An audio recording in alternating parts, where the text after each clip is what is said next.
Les lacs et les cours d'eau font partie des richesses inestimables du territoire québécois. Ils sont importants tant pour notre qualité de vie que pour notre économie, mais jouent également un grand rôle dans l'équilibre environnemental. Toutefois, la santé de ces écosystèmes est fragile. Les espèces aquatiques envahissantes sont l'une des menaces qui pèsent sur eux. Qu'est-ce qu'une espèce aquatique envahissante? Une espèce aquatique envahissante, ou EAE pour les intimes, est une espèce animale ou végétale introduite dans un plan d'eau situé à l'extérieur de son aire de répartition naturelle. En quoi ces nouvelles venues sont-elles des menaces pour les plans d'eau? Puisqu'elles proviennent d'ailleurs, elles n'ont souvent dans leur nouvel environnement ni parasites, ni animaux qui s'en nourrissent. Ces espèces nouvellement arrivées trouvent ainsi des conditions propices pour proliférer, au point d'envahir l'espace colonisable. Leur prolifération, qui se fait au détriment des espèces indigènes, peut ainsi réduire la biodiversité et la qualité de l'habitat, menacer les espèces en péril, nuire aux activités récréatives et à la navigation et engendrer des coûts importants. Le contrôle et la gestion des EAE est un vrai casse-tête. Une fois ces espèces installées, il est presque impossible de limiter leur propagation. C'est pourquoi il faut éviter qu'elles ne colonisent de nouveaux plans d'eau. Malheureusement, plusieurs espèces aquatiques envahissantes sont déjà bien implantées au Québec. On trouve entre autres le Myriophylla epi, la châtaigne d'eau, la moule zébrée et le cladocère épineux. Mais comment peut-on prévenir l'introduction d'EAE dans de nouveaux plans d'eau? La propagation des EAE est fortement favorisée par l'utilisation d'embarcations et d'équipements nautiques contaminés qui se déplacent d'un plan d'eau à l'autre. Heureusement, il existe des gestes simples et efficaces reconnus pour empêcher de les répandre ailleurs. L'inspection, ainsi que le nettoyage des embarcations et du matériel nautique font partie des solutions. Comment nettoyer une embarcation et l'équipement nautique de manière efficace? De façon générale, il est important de suivre les 3 étapes suivantes. 1.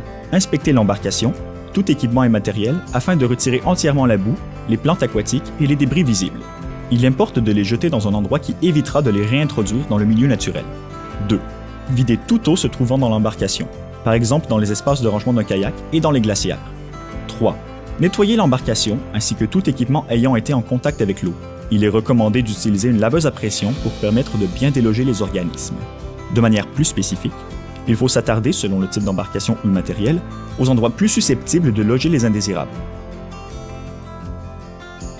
Les endroits importants à vérifier sur une embarcation à moteur sont l'entièreté de la coque, le vivier, les amarres, l'ancre, les différentes parties du moteur et les ballastes. Les EAE peuvent aussi rester accrochés à la remorque. Assurez-vous de bien inspecter ces différentes parties, comme les essieux et l'appui. Sur un canot, il faut vérifier la coque, l'intérieur, les barres et le matériel, dont les pagaies. Sur un kayak, la coque, l'intérieur, le trou pour le matériel, la corde à l'avant et les pagaies sont à inspecter.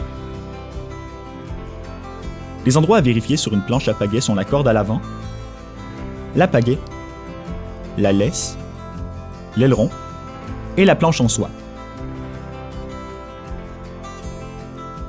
Tout autre matériel nautique, tel les lignes de pêche, les pantalons et les bottes imperméables, les épuisettes, sont aussi des éléments importants à inspecter.